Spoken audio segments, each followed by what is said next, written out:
Patrik Allvin calls out the team based on what's been put on the ice lately, as well as addressing the Petey and Miller situation and how the Canucks want to attack the trade market. And one Canucks days seem numbered with the numbers on his stat sheet speaking for themselves. We're going to be breaking down all of that in this episode of Canucks Digest, but first make sure to hit that subscribe button and click the bell icon so you don't miss any updates surrounding the Canucks as we head into a game against Ottawa on home ice tonight. And with that, let's hop into the first topic of the day, which is Allvin calls out top players. So when speaking to the media, Patrik Allvin was not only asked about the JT Miller and Elias Pettersson situation, but also about top players in general. He says, I don't think it's necessarily those two in particular mentioned that are struggling. Other guys that are supposed to be top guys are struggling too. It's one thing to be a star on a mediocre team. It's one thing to be a star on a good team. It's my expectation that those guys, they're going to carry our team. If they don't, well, it's hard to win. And right off the bat, Patrik Allvin acknowledging the Miller and Petey situation. It seems like a lot of people are acknowledging it without directly saying that it's a problem. We've heard multiple coaches come out that used to coach for the Canucks. Two of them, Travis Green, Bruce Boudreau. Both have come out saying that there is a problem with JT Miller and Elias Pettersson. And then you have Elliot Friedman coming out, Rick Dollywall, Don Taylor, Jeff Patterson, all these reporters that are coming out over the past few months saying that there's been a rift between them, and it just has been reported for the past few years as well, where it's been a known problem for a few years, tracing back to Travis Green. So obviously multiple people have known about this problem in the media, in the locker room, and in the organization, and they're just not simply addressing it just because they don't want to give the media something to run with like that, where, yeah, we're acknowledging there's a problem, but they are acknowledging without acknowledging it. Tocchet and Hughes today talking to the media. Tocchet saying specifically how whatever problem there is between them, I've been on a team where we've gone to the Stanley Cup 3 times, twice as a player, twice as a coach, once as a player. And he said there's always been something on those teams that galvanized the team at some point. You just got to get through it, rally together, and put away your side and play for the crest that's on your jersey, not for the name that's on your back. And as far as Quinn Hughes was concerned, he was talking about just how you just got to keep everyone on the yellow brick road as a leader and make sure that, hey, as mad as you guys get with each other at times, he even gets mad with players at times, you have to stay cool and calm and collected and just make sure that you can work through those differences. The other thing with Allvin talking about here that I thought was very interesting is that other guys that are supposed to be top guys that are struggling. Yes, you want your top guys to be the ones that get you to victory. And we've seen that with the Canucks, where if our top guys aren't scoring, our bottom guys aren't going to be scoring. This is a Canucks team that needs to be led into the battle by the leaders instead of just finding it and just running in there, just bare knuckle, just going in, guns blazing, and just balls to the wall. We're not going to see Teddy Blueger rattle off a hat trick to carry us to a victory. We're not going to see Danton Heinen do what Kiefer Sherwood did either. Brock Boeser, Connor Garland, JT Miller, Elias Pettersson, Quinn Hughes, those are all guys. Kiefer Sherwood, obviously. Those are all guys where if they're not rolling, the team really isn't going to be rolling because those are your best players. We don't necessarily have the depth that we had last year where puck's getting spread around a bunch. A lot of guys are getting double-digit goals. It's all great. Everyone's getting a chance at scoring. Everyone's lighting up the red light.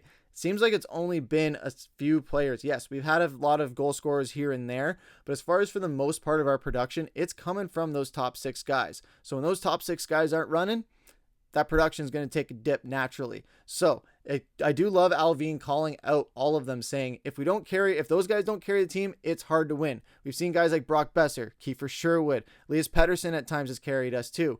This season alone, not to mention just in the past, like last season with Brock Boeser, but this season we've seen our superstars really come out and shine. But as far as the trade market too, where people were saying, okay, are they going to trade Miller or Petey if that's not going to get these things going? That might.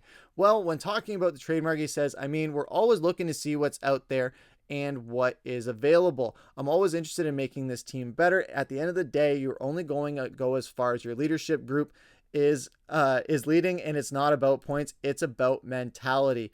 So yeah.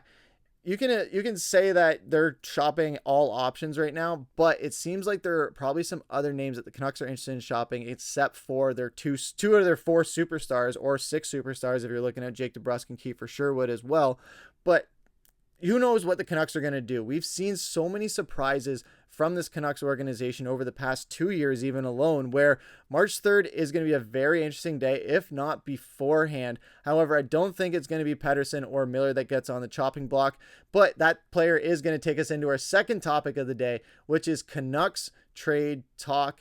And we're going to start here with Nils Höglander. It's been 26 games without a goal for Höglander, as his last tally came all the way back on October 19th against the Philadelphia Flyers. He got just 3 assists on the season, the last of which came on November 2nd against San Jose.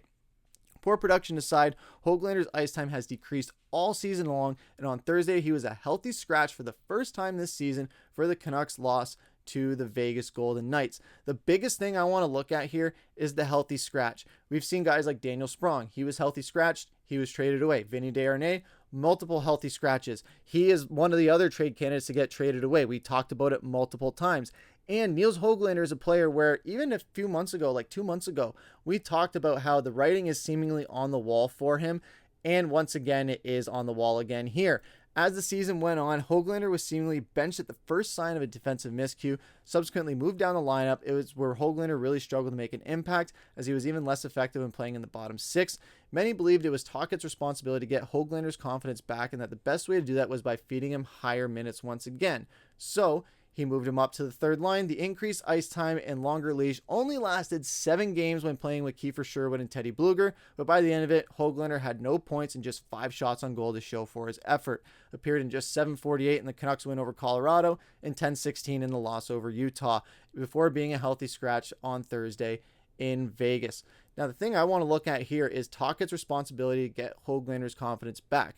Tocchet spoke after practice today, heading into Ottawa's game, saying, we just got to get his confidence back. He was saying that he even needs to get a better job of that. He knows Höglander's not even happy with his play lately. So yes, this is a thing where Tocchet has not completely written him off yet. He said that directly in his interview, where he's saying, hey, we're not giving up on him. We're still going to be trying whatever we can to make this work and to make sure that he gets that stride again, get back to 20 goals at least, so that he can do that. I know it's a little late in the season right now for him to catch stride, but we've seen guys just go on massive runs of goals and points and production. Who's to say Höglander can't do that? I don't know. But realistically, it feels like Höglander's days in Vancouver could be numbered, despite what Tocchet is saying. It's been 3 coaches now that Höglander struggled to gain the trust of. Because he scored 24 even strength goals last season, there's likely still a level of intrigue from some teams around the league in trading for Höglander. Obviously, the Canucks won't get as much in return as they would have had they traded him last season or in the offseason, but his cost certainty for the 3 years and potential upside could be intriguing for a number of teams.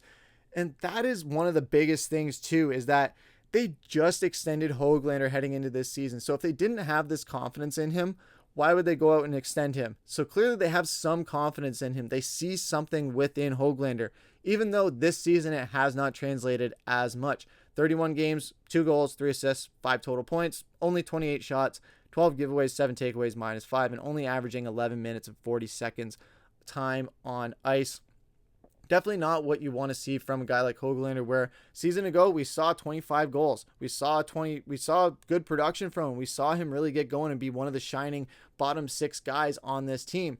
But now he's really struggled to make that jump into the top 6, and has even struggled to make a name for himself in the bottom 6. So yes, as much as Tocchet's saying they haven't given up on him and everything like that, I do think unfortunately the writing is on the wall for Höglander when you look at his ice time, his production, the time that it's taken for him to just do multiple stints with Vancouver and Abbotsford, 3 coaches, Travis Green, Bruce Boudreau, and Rick Tocchet. So he's gone through a lot of different things, has not gotten the confidence that he needs, and just frankly is not where he needs to be right now. You look at some other guys that have really jumped up. Jonathan Lekermack, looking great in the AHL. Even in his NHL games this year, he's looked really solid. Arshdeep Bains. There is some guys that aren't permanent residents of this Canucks roster like Nils Höglander is, that still have made a bigger splash when they've gotten those opportunities. So unfortunately, in my personal opinion, I do think Nils Höglander will be traded before or by March 3rd. But what do you guys think down in the comments? Let us know what you guys think, if they're going to trade Höglander, or do you think they're going to trade one of the superstars in Miller or Pettersson?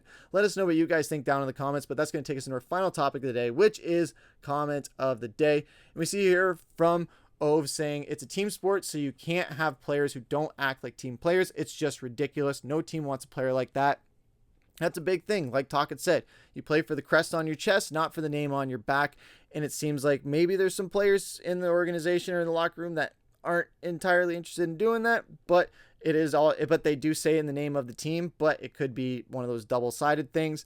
But even then, people were saying that, oh, if they're going to trade Miller, now it presents a problem where now people know that he's a problem in the locker room, where he's fought with teammates even before he got to Vancouver. So yes, that's a thing where Miller's intensity is something that teams will have to take along with him if they decide to take him. But if the Canucks decide to keep him, hopefully they work out this stuff with him and Pettersson. Hopefully they just squash it and we just see them getting back to basics. Would love to see them on the first power play pairing tonight and potentially on a line together in the next few games just to see how it goes. Throw them out there, because if you throw them out there on the ice at the same time, if Miller takes a hit and Petey jumps in for him, that's a big step forward. If Petey takes a hit, Miller jumps in for him, big step forward. So honestly, I think throw them on the same line just to see if something like that happens, to see what either of them do. And that could be the big step or the push that they need towards squashing this beef between them. But what do you guys think down in the comments? Love to hear what you guys think on the whole situation. What therapist session would you give for JT Miller and Elias Pettersson? Let us know down in the comments. But that's been our episode of Canucks Digest. I've been your host, Griffen. Take care.